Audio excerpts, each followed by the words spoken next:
Hello, San Diego Comic-Con fans, and welcome to Mattel's Comic-Con at Home panel. My name is Richard Dickson, and as president of Mattel, it is an honor to be joining you in a virtual sense, in your home or wherever you might be watching while we're all adjusting to this new normal.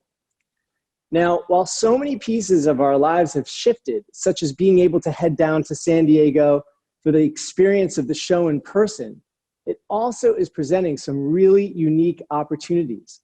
The biggest of those opportunities may be the unprecedented level of accessibility that going virtual this year is going to be having on all of us. What's normally a show that's closed, even though it's 100,000 plus fans and people, is now going to be open globally to the entire world. With that said, let me explain to you a bit about the purpose of this panel, because it's something unique. It's something that we at Mattel have never done before. And as 2020 is Mattel's 75th anniversary, it is the perfect time to tell this story. In 1945, Mattel was launched in a garage by founders who were dedicated to creating an entrepreneurial creations company, fueled by innovation and driven to create the future of play through a design-led approach. Now, 75 years later, it's the leading toy company in the world and still driven by that entrepreneurial garage spirit. Over those 7.5 decades, Mattel has created some of the most iconic toy brands in the world.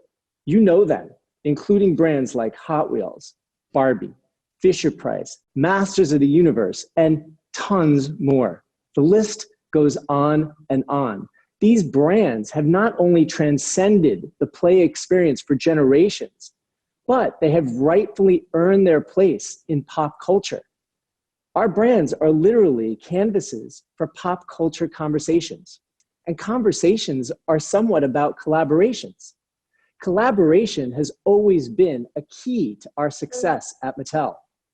By offering our iconic brands as canvases for top artists, designers, musicians, creators, scientists, we have literally given our brands with these creators to create new ideas and new innovation, and it's created pop culture conversations that are now part of the legendary history at Mattel.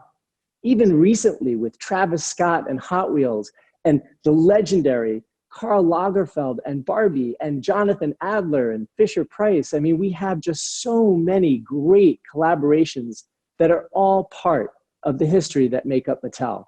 In celebration of this legacy, inspired by the name above the garage door where Mattel was founded in 1945, we are so excited to launch Mattel Creations, a platform that will reimagine our toys and brands in collaboration with iconic creators and legendary brands to work with.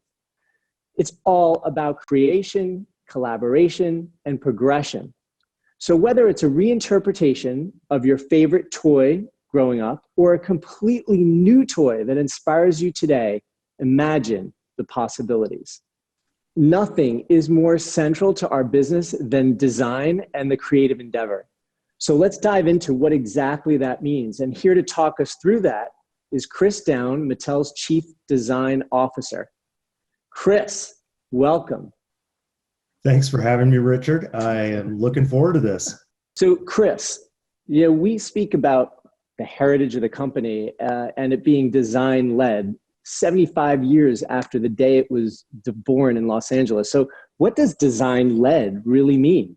You know, design is a function and plays a role. I live within it and have a team that lives within it, but design-led is really more of a business strategy in terms of how we engage our consumer, and it centralizes around the consumer almost more than anything. It just means making the right thing for the consumer and making that the most important thing that is our winning business proposition. And I would say that from the origin of the company, if you think back in the garage, the Mattel Creations garage 75 years ago, that drove the revolution of what was a picture frame making company into a toy company, because they saw Ruth and Elliot saw an opportunity and actually built for that consumer, in this case, kids, what they thought was the best opportunity at the time, dollhouse furniture.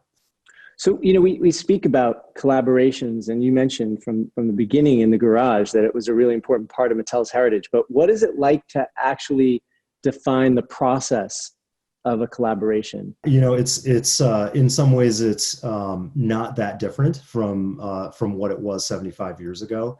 We as creators are creative, and every creator has kind of a different gift and a different way of not just coming up with ideas, but executing. I would say that a lot of how ideas come about are very similar and over time don't change a lot.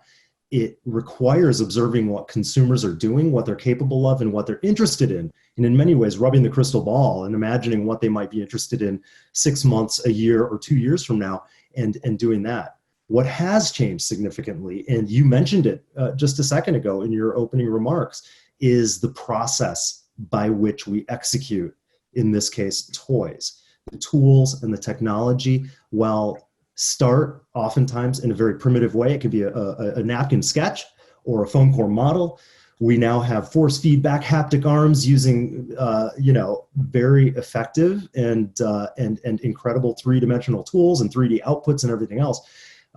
It's a combination of all of those things. But I would say that the modern tools of executing modern toys today are really in service of what is still idea generation. As we celebrate, obviously, the heritage of the company and the name of the above the garage door, Mattel Creations, and we launched this exciting new brand today that celebrates design. Tell us about some of the products that we're going to see on Mattel Creations and what's different about them, and how could we obviously tell our fans out there more about it? What Mattel Creations represents, and certainly Richard, you and I have had many dialogues and volleys about Mattel Creations and how Mattel Creations should come about and what kind of platform it represents. And what I love is that just like creativity, it is a flexible platform that is designed to showcase some of the maybe most interesting thinking that never even makes it to the mass market shelves of a Walmart or even an Amazon or a Target or a kind of a modern day retailer, but becomes a platform for us to showcase the incredible creativity that lives within our house, and most especially, and you just mentioned it a second ago, with our creative collaborators, with some of the most interesting and exciting partners that inspire us to do what we do, that may not be interesting in a mass market sense, but may be very exciting and interesting to the right collector or the right enthusiast or the right pop culture connoisseur. And Mattel Creations really is the platform for that. And frankly, as a creative within Mattel, and we're both creatives and we have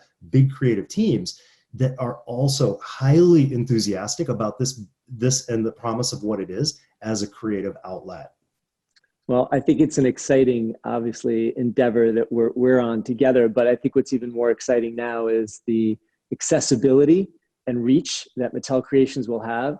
I'm really excited for you to take the lead here now with your team and really start to get into some of the details of the design process, of collaboration, and really what it all is about. Well, thank you very much. Thanks for taking the time today. I mean, this is going to be a fun experience to kind of live through for the first time. Good luck with it. We're excited to learn more. Thank you. We'll see you on the virtual show floor. Yes, I look forward to it. Okay, so we have something really fun and exciting on our first panel here in Virtual Comic-Con with Mattel, and it is actually with one of my favorite partners. I love all partners the same, of course, but one of my favorites is with Disney Pixar. With Pixar, and we have a special guest, Jennifer Tan, coming at us from Northern California, and joined by Ed Duncan, our very own head of design for action figures, as well as a myriad of other creative spaces. And the topic that we're going to be talking about is really around the creative partnership and telling everyone that's listening to this panel and watching this panel some insider information and some fun stuff that's creatively oriented. But also, we want to specifically talk about an evolution of design, and specifically creating a toy platform, because what we're bringing to the table collectively for Comic-Con is not just a replication, but it's actually a really interesting pop culture mashup. So Ed, maybe you want to describe a little bit about even what this is. So we meet with Pixar all the time, and we've got a long-standing relationship with them, and I've known Jen for years. We're good friends. And so one of the times we met, Pixar showed us some concept art that I think was being designed for maybe a stationary application or some textiles. And it was this idea of the aliens from Toy Story wrapped in outfits, turning them into other characters from the Pixar universe. And it was in an adorable style. And we fell in love with it. And we thought that it would be a great three-dimensional product. So we took it and we ran with it. If you take the endless library of Pixar characters that exist out there, and the amount of affection and the degree to which people dive into the depths of obscurity in their obsession over all these characters, and then overlay this alien overlay, you have a bite-sized perfect collectible. So the Pixar Remix Alien Planet Delivery Guy was specially designed to celebrate the 25th anniversary of Toy Story.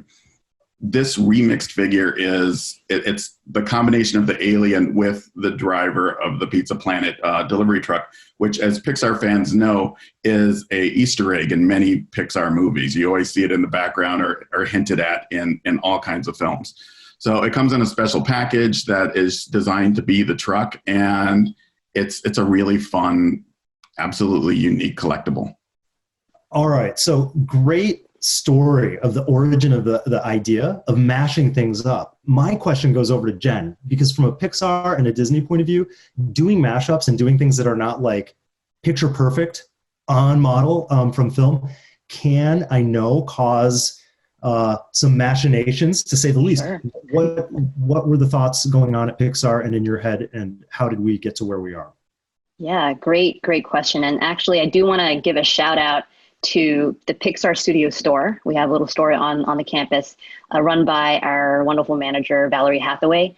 And she does a lot of different unique designs and exclusive product. And this is kind of where the Alien Remix idea was born.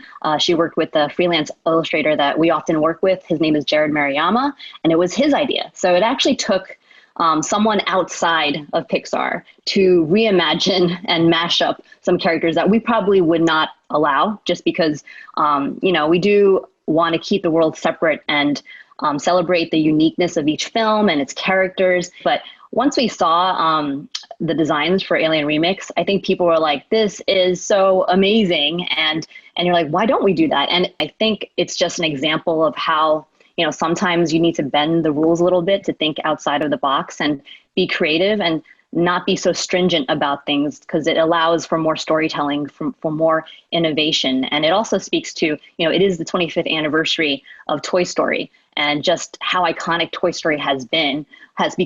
How iconic the aliens have become, and how iconic a lot of the Pixar characters have become. That is awesome. And what I love is, certainly after 25 years of a franchise being around like Toy Story, being able to play with not even a primary character, but a secondary character from within the film and do mashups in a really exciting and interesting way. That I know fans are responding to this mashup. Why do you think that is? It's an attractive product. It's really, they're super cute, and the executions of the other Pixar characters on the alien form factor are just absolutely adorable. There's a certain visceral reaction to them that just can't be denied. And I'd say the aliens, although they're secondary characters, they're pretty popular. I think people have they have this appeal just because of who they are, and so many of them, and they're just this classic, character in the Toy Story world and the Pixar world. And I also think the Pixar fan, at least what we've learned about the Pixar fan, and just kind of the level of passion and detail they pay attention to, probably get a kick out of this hybrid of characters. I also love, if ever there is a moment, it is San Diego Comic-Con, where not only the product shines, but the package shines as well. And we touched on earlier that this is based on the Pizza Planet delivery guy. Do one of you want to talk about kind of how the package came together to really put it into that context? Well, with our Pixar, our Toy Story 4 line from last year and leading into our Pixar line that's out now, we've had a lot of success with packages that really drive to the storytelling. So the first big hit was a Toy Story 4 package that was shaped like the RV. And so all the characters inside the package really came together to create a diorama that really brought the whole thing to life, and it sold like hotcakes. So we've been expanding on that theme for the last year, just trying out different versions of it. And so this is a very natural, logical extension of that execution. Yeah, we've seen a lot of great packaging designs from Mattel, and they've been having so much fun. And it's been great because rather than just kind of doing the same, kind of brand look for each toy, really looking at what's being represented and capturing that story moment has been really successful. And then seeing that on shelf, it's quite a statement. So it was a lot of fun to design this one and figure out, how do we get a Pizza Planet truck in there? And then what's the outer box? And it was really fun actually brainstorming for the whole design, including that of the alien wearing a Pizza Planet delivery outfit, because we had very little reference of what the Pizza Planet delivery person looked like or wore. Like literally it was an arm and like a shirt. So we kind of had fun with that. All right, Jen, Ed, thank you so much for spending the time today. And thank you for all of the creative ingenuity and risk-taking that got us to this point. Alien Remix is a hit. I think that this is going to be a mega hit at the first ever virtual Comic-Con. This toy, the perfect mix-up and mashup of a kidult collectible with a real true celebration of Toy Story's 25th anniversary, I think is going to be a must-have. So thank you so much. Appreciate your time, appreciate your creativity. Thank you. So that was an awesome review of Alien Remix and just incredible product. It is, these Mattel Creations and these mashups and these partnerships are really hitting on things that are better when they're blended. It is so awesome. What is also awesome are some of the minds and the creativity behind these types of toys, and even toys that might get a little more serious. If you're like me, you not only love Toy Story, but you also love Halo. When you want to get your play on, Halo is a go-to game. Now in 2020, they're going to be coming out with Halo Infinite this fall. It's going to be awesome. I can't wait. I know a lot of you can't wait either. We have a special treat in getting to talk to some of the design talent behind the toys and behind a Comic-Con exclusive in Halo, and something special for this anniversary that's coming up. And we are going to introduce you to one of the designers. Mia, how did you come up with what you were going to do this year? Because I think it's a little bit of a milestone year as well for Halo. It is.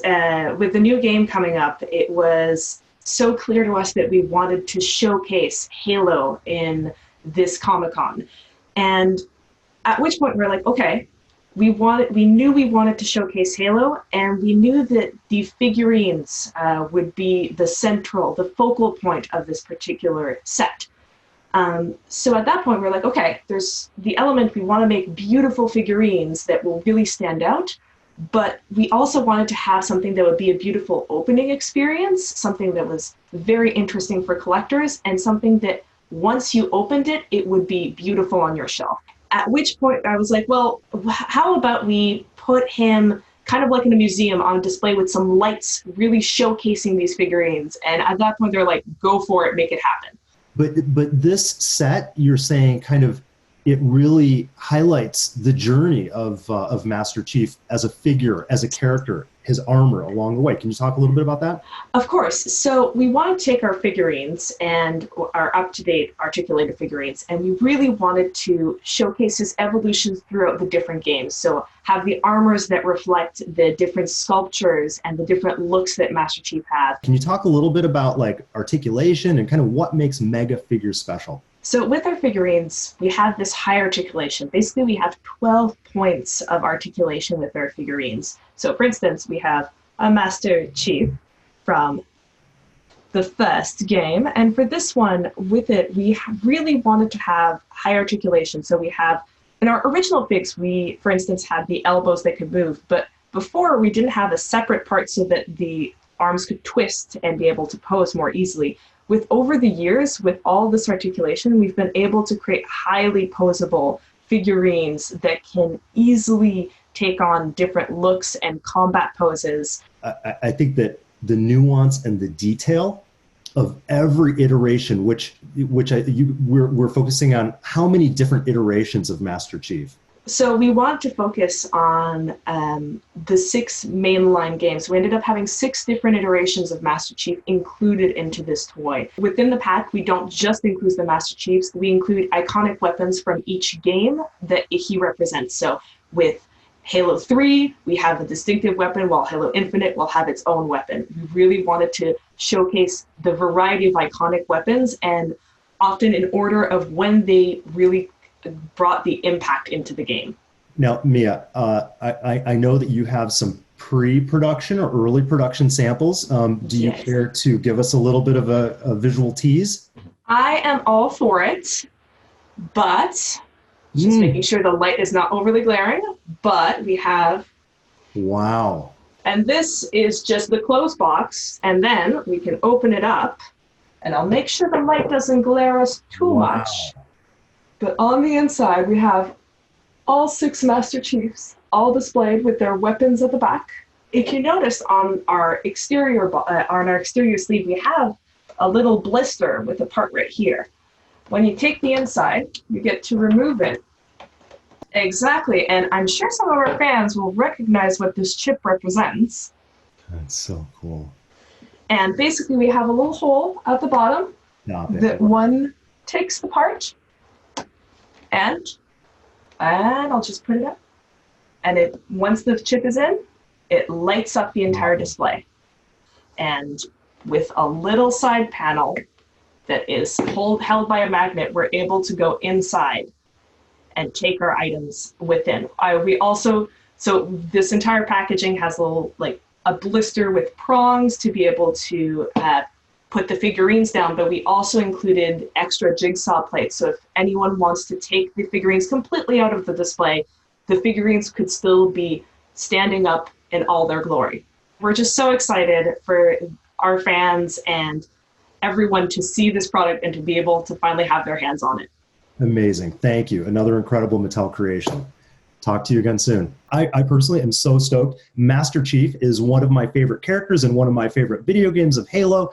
And this is such a celebration. What is it a celebration of? Joe, what can you tell us about this?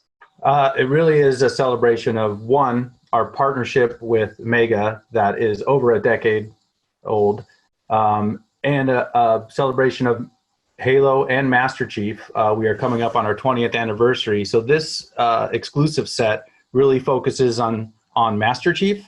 That would be Master Chief John 117, the hero of the Halo franchise. His process of the armor changing throughout the game and just growing throughout the franchise, and honestly innovating the armor. And along with that, our innovations that we've done with Mega from our first Master Chief now to our new Master Chief. The box itself has the Halo 1 Chief, Halo 2, Halo 3, Halo 4, Halo 5, and the Infinite Chief.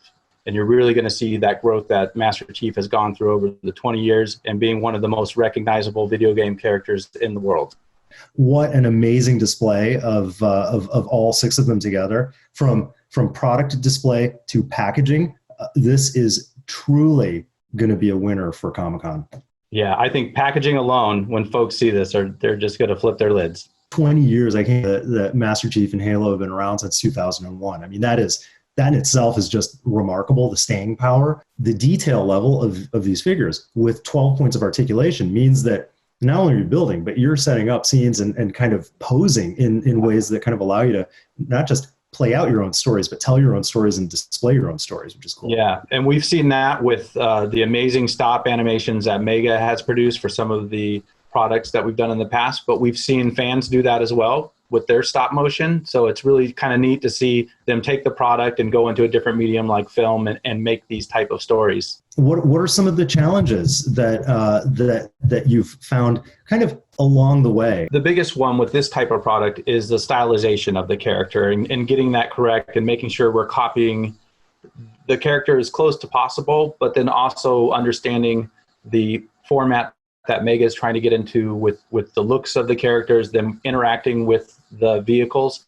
So that's the biggest kind of push and pull where we're kind of going a little bit of back and forth, because we're handing off the game files to Mega. They're taking those and then stylizing them. I would say now that we're over a decade into it, there's not a lot of that push and pull anymore. I think we understand Mega understands us, and honestly, most of the time when we get submissions, they're good to go. They're pretty much greenlit on the spot because they understand our wants, we understand theirs, and what their capabilities are. So it really is a joint effort, and we're always blown away when we get submissions with concepts all the way to packaged samples. So we're just happy to be a part of the Mega team and to be joining you guys here at the San Diego Comic-Con. Thank you, Joe, for spending the time with us today. Really appreciate it, and we appreciate the continued partnership. Pleasure's all mine. Really can't wait for the fans to see this product at San Diego Comic-Con. From Aliens Remix to Master Chief, we've seen a lot of cool, fun stuff that is going to be available for purchase on Mattel Creations for the first ever virtual San Diego Comic-Con. And our very own Master Chief in the house is Bill McKenna, the lead designer for WWE. And kind of, Bill, just to give a frame up for the audience, how long have you been at Mattel and how long have you been working on WWE? I have been at Mattel since October of 2008, and I was hired to work on the WWE line once Mattel got the license. So I've been with the brand since day one. So I'm excited to have you on the panel today to talk about one of the coolest toys that's coming out. And by the way, it's a WWE toy, but it's on the back of actually one of the coolest toys from 2019 Comic-Con WWE, the Slim Jim Macho Man Elite action figure. That was awesome. I don't know how you could possibly outdo yourself. I think we equaled it this year, right? Which is unbelievable. I think you did as well. I mean, just in terms of bang for the buck, heritage, and pop culture, which from a Mattel Creations and a collector point of view, I think we hit it. So, I mean, tell us a little bit about what you've done. Sure. The offering this year is the first ever WWE Mr. T figure. Mr. T was basically a part of one of the reasons WWE exploded in popularity in the 80s when he teamed with Hulk Hogan at the first WrestleMania. And that brought a lot of new eyes onto pro wrestling and WWE. I know I was one of them. That was one of my first exposures. Children of the 80s love Mr. T, and that brought them into the interest, a lot of them into the interest of wrestling to begin with. Yeah. I would love for you to talk about the toy and how it's actually presented. The package for this actually is going to imitate the old clamshell VHS boxes from the 80s that when WWE would release their pay-per-views, they'd release them in these big, bulky clamshell boxes that were like much larger than the tape. So it was the packaging actually opens up like the clamshell and the T figure is inside. It's really, our packaging team just really knocked this out of the park. That is so cool. I mean, it's one of the other things that I love so much about Comic-Con exclusives. What, of course, the most important thing that every collector is looking for is the level of detail and what the figure expresses itself. So what can you tell us about what you did that's special with this Mr. T figure? There's a lot of new and unique parts on this figure that were created from scratch. You know, when we designed the WWE line, we like to utilize our existing tool bank to see like what parts, can match for new wrestlers, using existing parts. For this one, there was obviously a lot of new tooling that needs to be done. The head is brand new. The gold chains around his neck are an accessory that comes off over in over his head is one piece. That's a new tool. His wrist gauntlets are new, and probably my favorite feature. He has removable hands with rings molded onto them. So and those are brand new tooling just for him. One of the things that that I would love for you to touch on too is, I mean, the level of detail and deco with the kind of true effects graphic approach that you guys take with face and with kind of areas of high detail. Tell me about that, because he looks so good. Yeah, the true effects face detailing has been a breakthrough for us. It's been remarkable, the difference. I look back at some of the old figures of characters that I thought were really good at the time, and then I see a version of them done with the true effects face, and it's night and day. I mean, some of these face likenesses between the sculpt and the deco, it's getting to the uncanny, like just how similar it is to the actual person. What can you tell us about the process making Mr. T, and how does it go with? Give us some insight as to how it goes with a deep-seated partner like WWE. Sure. The first thing is getting the rights to make Mr. T, which is something that we've been sort of wanting to do for a long time. And luckily, it all sort of aligned this year. And then it's getting reference from WWE, deciding which version of Mr. T you're going to do. That is awesome. And Bill, I mean, you and the design team and the WWE team have once again delivered one of the hot toys that's going to be available, maybe the hottest toy at San Diego Comic-Con. So thanks a lot, Bill. Appreciate it. Thank you for having me on the panel. This was fun. Absolutely. I want to welcome Stan Stansky, who is a longtime WWE creative. Stan, welcome to the panel. And what can you tell us about what our fans are going to be able to get their hands on soon? Yeah, so this is so cool, and it's and really it's a tribute to the great partnership with WWE and Mattel, where there's a great collaboration, and we seem to always go deeper and deeper and try to find product and talent and characters that really resonate not only with WWE fans but the San Diego Comic-Con world as well and beyond. In this case, I'm going to talk a little bit about Mr. T, because that's what we're here to talk about. WrestleMania. WWE created an event like none other. It included the biggest stars from music, sports, and entertainment. At the time, Mr. T was just a household name and one of the biggest TV and movie stars of the 80s. Everybody loved him. He's a larger-than-life personality, perfectly suited for WWE. So at the time, we created the ultimate dream team by partnering Mr. T with Hulk Hogan, who's just an icon in our industry. They had a big tag team match against Rodney Piper and Paul Orndorff.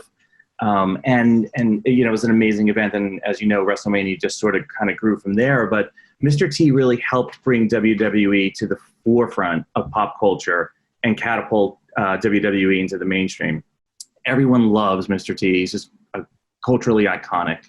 And WWE's mission is to put smiles on people's faces all over the world. And just one look at this packaging and at this action figure, and you can't help but smile. I pity the fool who wouldn't want this action figure. To be quite honest, Mr. T was kind of my entryway into WrestleMania, into wrestling interest, because I loved him in the A-Team. The package itself, I absolutely love, and I'm just a sucker for that. I grew up in the 80s, and I watched the A-Team as well. So when you look at that, the package that is references sort of a VHS package from that period, it just sort of brings you back. The way that his logo and his name sort of rendered in there in the style of WrestleMania, everything about it's so cool. Again, I just feel like from top to bottom, it's thought out, it is fan first, and it makes you smile, and it's something that you want to get. Anything from behind the scenes on this Mr. T figure that might be fun little tidbits for fans to hear about? I think both creative teams push each other and point out little things to sort of add and collaborate. The slipcase to the package with the gold chains is a really cool touch as well. So again, I don't think there was anything left on the table. And I think what's awesome is we sort of continue to raise the bar. Yeah, I love that answer because I think you're right, and I think that Comic-Con is the one time of year, particularly around a power franchise like WWE, where we can put the toys that we as designers and creatives really want the most onto the table for the fans. And of course, it's going to be available exclusively on Mattel Creations. Thank you for having me, and again, to reiterate, the partnership has been tremendous, and I hope everyone enjoys this figure, and looking forward to working on what's next. Thank you. They're going to love it. So we've heard some incredible stories of the design of like toys and figures that are available for pre-order on Mattel Creations. And of course, Mattel Creations is also a place that celebrates not just the creatives and the creative process that happen within Mattel, but with our partners. And we're going to look at a couple of key movie properties that are really iconic in the world of film and in the world of toys: Star Wars and Jurassic Park. And Jurassic is one of my favorites. And so today, Eric is joining us from Universal, one of our creative partners as a company and as an individual. Eric, it's so great to see you here virtually. Eric, can you talk a little bit about the iconic scene that this product and package are inspired by? Absolutely, Chris. So this product and packaging is truly inspired by that moment where we see Nedrick in the film meeting with, an undercover person that comes in for dubious purposes to try to steal some of the DNA from the dinosaurs that are currently in Jurassic Park. What is awesome is it's a very kind of cloak and dagger thing. I mean, it looks like one thing, a Barbasol can. Obviously, as a few years ago, as a younger person looking at it, the idea of hiding these embryos in something like the Barbasol can completely changed my idea of what a Barbasol can was. From a product execution and a package execution point of view, what was most important to capture in that moment? Well, Chris, we definitely wanted to make sure that we were true to film and make sure that we visit our archive and we were able to grab all the different inspiration and as well all the details that were pretty much in the Barbasol can, the way it opens and the way the vials pop out. We're going to what started it all. I mean, we're going now past, like you mentioned, past 25 years, this great iconic Barbasol can now in a package execution. Can you talk a little bit about what were some of the considerations just from a packaging design point of view, not just getting it authentically right, but how does it even work, and what were some of the considerations to try to replicate what was actually in the film into this collectible? The challenge was to be able to fit our figure, or Mattel's figure, in the Barbasol can, and be able to have it rotate. And at first glance, you're able to just see it. Oh, it's a Barbasol can, and wow, that's like exactly from the movie. But then you turn it around and you see this great, amazing figure with all the small details, and then it's just, in my opinion, is just one of those great. Jewels as you turn it around and you see this great figure with all the great deco, and the sculpt looks amazing. Now you're able to not only hold the Barbasol can and display the figure, but now you have these little nuggets in there, that this bag of cash that also is part of the key moment when they're doing this dealing on how to pretty much steal all the embryos and put them in the vials. As you turn the can, and then it opens up and releases all the little containers, so where you now can store all your vials and be able to close it back up again and create pretty much the beginning of our franchise. So it's a good kind of surprise element. It's not just a Barbasol can, but it's also like this stand, almost a collectible piece for you to be able to place it on your nightstand or display with all the other toy figures. Eric, it is always great to see you. It's great to work with you and your team, and we're grateful for the partnership and grateful for the great product that it leads to. So thank you so much for spending some time with us today. My pleasure. Thank you very much.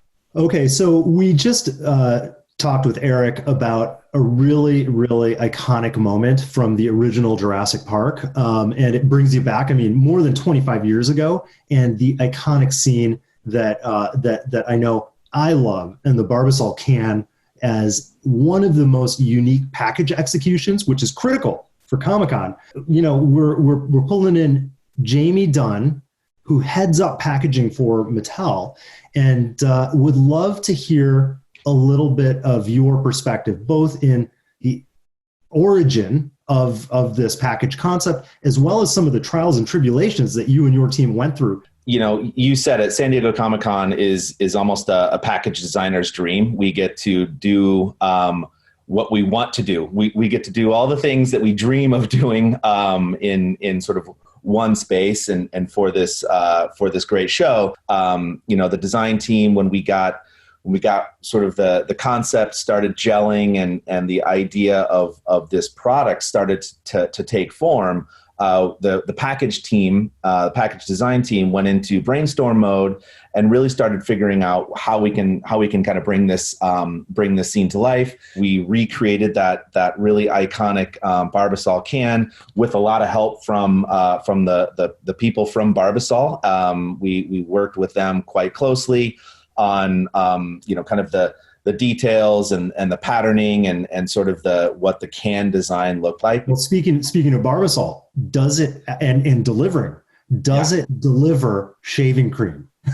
So, Yeah. Does it actually? That's the one thing it doesn't do. So it does so much, but it does not deliver shaving cream. So the cylinder, right? It's shaped like the Barbasol can.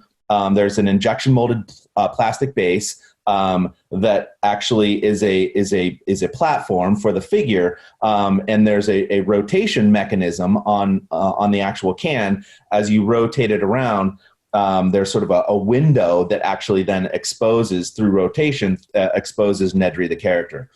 The dispenser on top is actually a push button that doesn't deliver shaving cream, unfortunately, but it does deliver iconic sounds and phrases from the movie. That is awesome. Okay, so you've kind of captured a medley of things, not just the iconic Barbasol can itself, but also how that scene played out and how the character Nedry was actually developed. Absolutely, yeah. So there's some really great Easter eggs for fans that really pull out details from that scene that fans, true fans, really passionate fans will really appreciate. This feels almost like the perfect intersection of creativity, pop culture, collaboration with a partner as well, like Universal. How was it kind of working through with those various partners? You know, working with Jurassic and their team and the Universal team, super helpful and really great partners in kind of creating a little bit of that freedom and space for us to explore. And then even you know, kind of one step further, working with the Perio and Barbasol people to get the exact details right of the actual can. It was a really great combination of both partners, people, and design to make this work. Jamie Dunn, thank you for spending time on the virtual Comic-Con panel. Thanks, Chris. Really appreciate it. Thank you. All right. So we have gone through and we have seen so much amazing stuff, from WWE to Toy Story to Mr. T. And now, I don't want to say we're saving the best for last, but we might be saving the best for last, because certainly one of my favorite franchises is Star Wars. And we've got none other than Chris Dern joining us from Lucasfilm. Chris, welcome to Comic-Con panel, the first ever virtual Comic-Con panel. This is very exciting. Happy to be here. What is the scene? What is the scene that we have built this really cool product and package, might I add, from? What scene are we talking about, and what marquee film might it be from? It is from one of my personal favorite marquee films, The Empire Strikes Back. And it is the scene where Luke doesn't believe in himself. He can't raise his X-Wing out of the swamp. So Yoda proves to him that size matters not, and shows him it is absolutely possible. And we've accomplished that in a really fantastic, cool way in the package. It came out unbelievable. What is the story behind how you got to that mechanism and that play in package? Sure. So we wanted to obviously celebrate the 40th because Empire Strikes Back 40th. I mean, I don't feel that old, but it is the 40th celebration of that movie. So what better way to capture that is somehow incorporate a mechanism that allows you to lift the vehicle out of the swamp and showcase it in the package. So not only did we create a lift mechanism, we created it so it lifts and turns as you move the lever up. So it's a really nice subtle feature, but it really plays at that iconic moment and that pulls at the heartstrings a little bit. You can almost hear the sounds of the score playing as the X-Wing comes out and moves across the swamp for the first time. I'm curious if you can share a little bit of kind of some of the behind the scenes. I mean, was there anything that you wish could have been in this that didn't make it in? Or is there anything in particular that made it in that you were so stoked it did because it was such a difficult journey? As the licensing partner and the brand expert on this from Lucasfilm, we always ask for the most things. The Mattel team looked at it and said, look, let us come back with you with a solution of this really amazing deco process that we have, digital deco, to really capture that detail that, you know, we were hoping for. And ultimately, I mean, it looks like a completely new vehicle, how we've executed the deco. And so we were really excited. I know that a lot of people are going to be wanting the exclusive because of just the toy, because it's a die-cast collectible that doesn't exist. I mean, the Dagobah deco version, this is the place to get it. It's a great opportunity to provide something really unique, fun, and just awesome for the fans. I can't wait for fans to see it. I can't wait to get my hands actually on it because I haven't touched it yet. So I was going to say, I can't wait to have one as well. So I'm waiting for mine. We're all in the same boat. I'm super excited, and thank you for having us. I am excited to get the exclusive as well. Absolutely. Thank you so much, Chris Dern, and look forward to seeing you in real life soon. Okay, so we just heard about kind of from the team at Lucas, from Chris, about the crash landing of the X-Wing on Dagobah and what this scene is all about. What makes Comic-Con exclusives so exciting to me is the packaging, because it's always creative, it's always exciting, and it always tells part of the story. So who better than to talk about this package than Mattel's own Dave Magdy. Dave, I would love to hear a little bit about what your thinking and creative process was as you were considering what the package was going to be around this iconic scene. Yeah, for sure. So, I mean, as you kind of mentioned, for those Comic-Cons, it's where we can really bring packaging to life and really push it beyond what we normally can do. So for the Star Wars packaging, we started off being very super ambitious, trying to recreate this obviously very iconic scene of Dagobah, as many fans love it. It's one of the top scenes, probably in my opinion, in the original trilogy. From a packaging lens, we kind of ran through a variety of options. We tried, when it first started, I reached out to our awesome procurement team, and we ended up landing on one that has the X-Wing itself sitting on the swamp, and it raises up and spins towards you and pivots and really puts you in Yoda's, for lack of better terms, shoes for raising that X-Wing during that scene. We really wanted to bring that element and that joy that you see in the movie to a consumer and to those avid Hot Wheel collectors through this Comic-Con package. That is awesome. So you guys have capitalized on kind of an iconic moment from Empire Strikes Back. Can you talk a little bit about kind of the triumphs and tribulations of actually executing the mechanism so it worked? Like, how did it turn out? Oh, I mean, it turned out great. So it has a little slider on the side, and it raises, and it's basically it's actually just a clear kind of stand that it kind of sits on, but in the mechanism itself, when you raise it, it has a twist function, so it does bring that twist.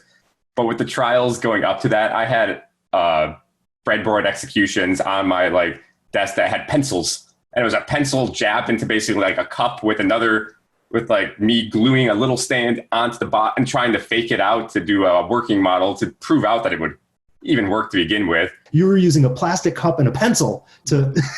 to bring your idea to life. I love that. I love that. That is so cool. Being able to visualize it first and then get sophisticated later, I guess, right? I mean, that's the goal. You got to start off somewhere. That is awesome. What are some things in terms of even being able to get the visuals, not just the mechanism, but to come together to really reflect, which is a difficult environment. I mean, Dagobah is not like a clean, pristine environment. How did you execute on that? So we ended up for the package itself, the bottom half is basically a box. And then the top half is basically purely window material. But we have premium printing on all of it. So the window itself has printing, creating the scene above, while the bottom kind of has that more Star Wars, like really branded, along with some great copy that relates back to the movie. For the swamp itself, we ended up doing a PET blister with distortion printing. So with that, we were able to have the X-Wing sit kind of below the surface water because you could recess it. And at the same time have extrusions on the other side, kind of having rock formations and other little kind of added environmental details that you wouldn't be able to have. I, for one, cannot wait to get my hands on it so that I too can reenact that famous scene on Dagobah and feel as if I have the power of the Jedi through the power and wisdom of Yoda. So thank you for your creativity that went into this toy, which is gonna be awesome. Can't wait to get my hands on it. But also thank you for your continued creativity, because it takes just as much creativity when you don't have near the budget that we have as doing a Comic-Con exclusive. Comic-Con items for me kind of hold like a special place where I'm like, because they're also things that I want to buy. Like I want to make something that I would want to buy and display and purchase and show off in my own home. Thank you, and appreciate you being a part of this panel event. Yeah, thank you. Chris, that was mind-blowing. And for everybody on the panel, I'm just totally blown away at the creativity, the collaboration, the level of detail, and the fun of it all. It's just such a great example of what our industry is about and our product is about. And I also think, hopefully out there, people really realize the amount of attention to detail that goes into every one of our products, but particularly these products, which are just extraordinary. It's an exciting time to be launching Mattel Creations today, and I was just blown away at the creativity. Chris, you must be as well. I am. I'm thrilled. I mean, it's really interesting seeing it all come together, because I've obviously been watching each of these as individual items, and then kind of seeing it come together and talking with some of our partners from Pixar and Lucasfilm and WWE, Microsoft, and seeing things like, oh, this one is a cool mashup. Oh, that one is an iconic video game. Oh, that one is it's an iconic pop figure that was mashed up with something like WWE Mr. T. Like there were some really, really cool toys. I don't know. The biggest challenge that I have, and I wonder, is how are we going to outdo ourselves next year in 2021? Well, listen, I think it's going to prove that there's a lot more creativity to come. And I think if nothing else, for me, it represents the origin story of the company, Mattel Creations. It's about the creations themselves and the creators that create it. And they're must-have. I want every single one of them on my shelf. And I know as we extend more creatives to get involved in Mattel Creations and use our brands as a canvas, as art, it's going to be extraordinary to follow. So make sure you follow us at Mattel Creations, and we'll be sure to excite, delight, and entertain through design and creative thinking like no one else. Absolutely. I mean, and this is just an appetizer, I think, to what is to come on Mattel Creations. And so at Mattel Creations on Instagram, hit us. All right, that was incredible. Thank you to all the fans who tuned in, and please enjoy the rest of Comic-Con at home.